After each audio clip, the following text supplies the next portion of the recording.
En 1726, en plenos séculos escuros, un ourensán iniciou en Madrid a publicación da que sería a obra máis lida, discutida e celebrada de toda a Ilustración española. Era o Teatro Crítico Universal, do padre Feixóo. Como entre 1580 e 1640 Portugal pertencera á coroa española, e como do portugués un castelán aínda comprende bastante, moita xente española pensaba que o portugués era un simple dialecto ou corrupción do castelán. O frade galego, de Casdemiro, refutou esa teoría. E a cousa debeu de gustar en Portugal. Pero esa refutación alcanzaba tamén a lingua galega, porque, pro padre Feixóo, galego e portugués eran esencialmente unha mesma cousa. Eran o dialecto latino conformado no noroeste ibérico durante a época sueva, que desde Galicia se fora espallando cara ao sur durante a Idade Media. Esta outra idea da primacía histórica do galego sobre o portugués xa non gustou tanto en Portugal. Martiño de Mendonça retrucou o ano seguinte, 1727, rexeitando con dureza a opinión de que a lingua de Camões, Vieira e Barros tivese que lle recoñecer tal prioridade de orixe ao galego, no que el dicía que nunca se escribira libro ningún que fose merecente de lectura, e no que de feito nin o propio Feixóo escribía. Tiña razón o portugués Martiño de Mendonça en que daquela non se usaba o galego en libros e discursos, e é por iso polo que hoxe lle chamamos séculos escuros a esa época. Pero nisto interviu unha polémica outro galego, o padre Sarmiento, alumno predilecto de Feixóo.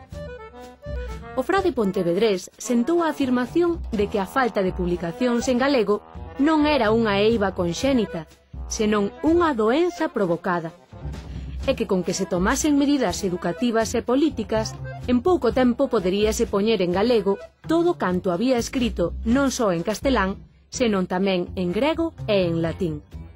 O tempo deulle a razón a Sarmiento. A cantidade de libros literarios, históricos e científicos en galego hoxe é tal que xa non hai unha persoa que dea lido nun ano todos os libros que en galego se publican nese ano.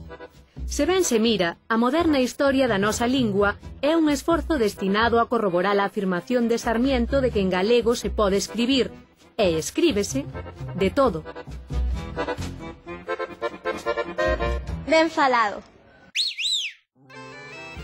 A que ten os teus mesmos pais é a túa... A irmá. Cómese o día da feira cuns cachelos. Polvo. Ves como sabes? A polémica do portugués Mendonça cos galegos Feixóo e Sarmiento no século XVIII é sintomática. Nese momento, Portugal é un imperio e Galicia políticamente é unha memoria que se esfumaba. Cando alguén chega a ser grande, tende a negar as súas orixes humildes, como se os grandes tivesen que ser grandes dende toda a eternidade. Ben mirado, ten máis grandeza recoñecer que todos temos orixes humildes. A presenza de galegos en Portugal non se reduciu á época da Reconquista. É constante. Galicia mandou sempre, e aínda manda hoxe, traballadores a Portugal. No momento en que discuten Mendonça con Feixóo e Sarmiento, un de cada 5 habitantes de Lisboa é galego. Eran 45.000 galegos. Miren, as linguas fainas o pobo humilde, aínda que a norma estableza o poder.